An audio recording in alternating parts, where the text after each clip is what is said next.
As you guys probably know, I recently picked up a Turbografx 16 for the Classic Game Vault collection.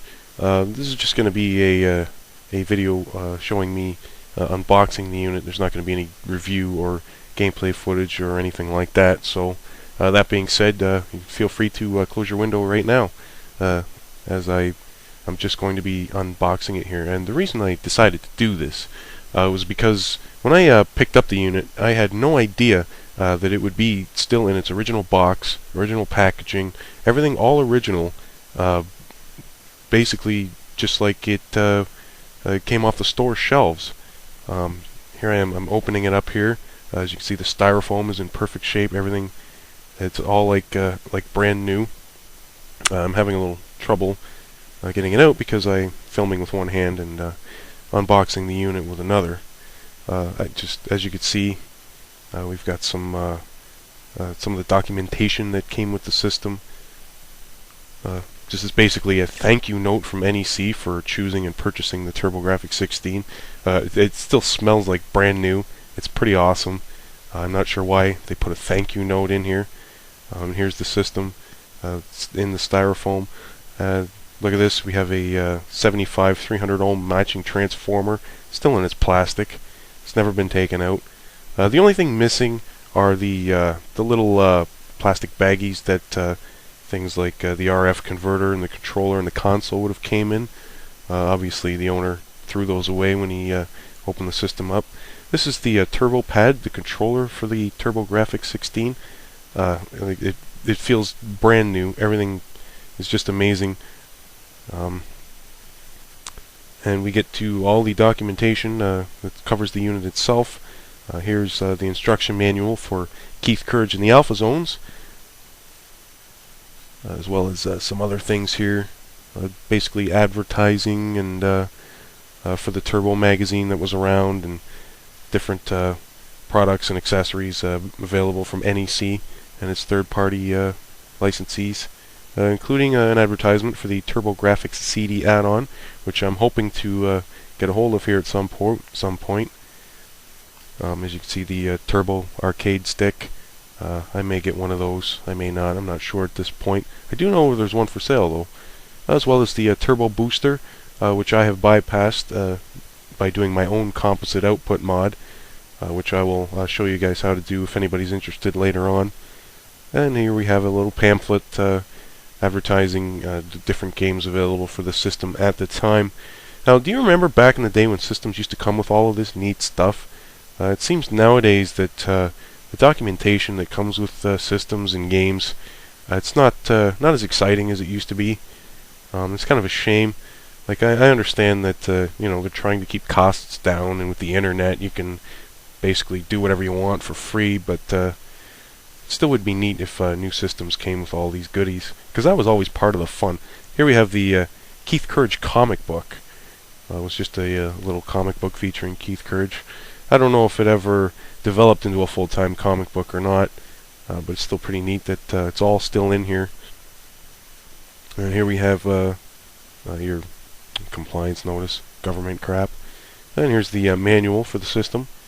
Like I said, everything still feels and smells like the day it was first brought off the shelf. Nothing. The guy who owned this, he never even opened any of this stuff.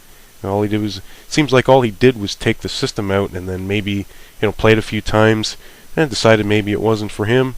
Probably maybe picked up a Genesis or a Super Nintendo instead, and then the Turbografx has been sitting in a closet for the last 20 years. There's for the Turbografx magazine. You could get a subscription to that. I forget what it was called. Oh, Turbo Play. There it is, behind the card here. This is a sample of the magazine. It's too bad these things aren't around anymore, as most of the game machines had their own dedicated magazines back then. But I suppose they still do. You have the official Xbox magazine and official PlayStation magazine today, so I suppose that type of thing is still around. And here's a poster, which will be going up on the Classic Game Vault wall to hopefully cover up some of this ugly, disgusting green paint that's down here. One day I hope to paint down here, but for now, if I keep picking up vintage stuff and vintage posters, maybe I'll just cover it up with these posters instead. Like I said, I'll say it again, everything in this box is just like the day it rolled off the presses. I mean, this guy didn't touch anything. There's no fingerprints, there's nothing. In fact, it's gotten more use just from me pulling it out of the package right now than it ever did by the original owner. I forgot to point out in the beginning when I was zooming in on it, and it is actually the original price tag of the system of $129.99 still on the front of the box. I was talking about something else and didn't mention that. Here we go. Gonna get to the best part of unboxing a system, and that's taking out the system itself. Like I said, the original plastic bag was missing, but I mean, you really, this thing is so mint, it's unbelievable. The price that I paid, $90, which also included 3 additional games, which I showed in my review. It was well worth it for a collector. I mean, there's not a scratch, there's no marks. The thing smells new. Even my girlfriend says so. I made her take a sniff of it, and she couldn't believe how mint it was. I mean, this thing is just beautiful, front to back.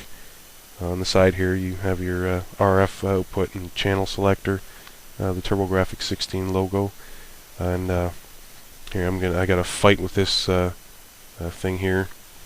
This back casing, which is actually mostly empty air.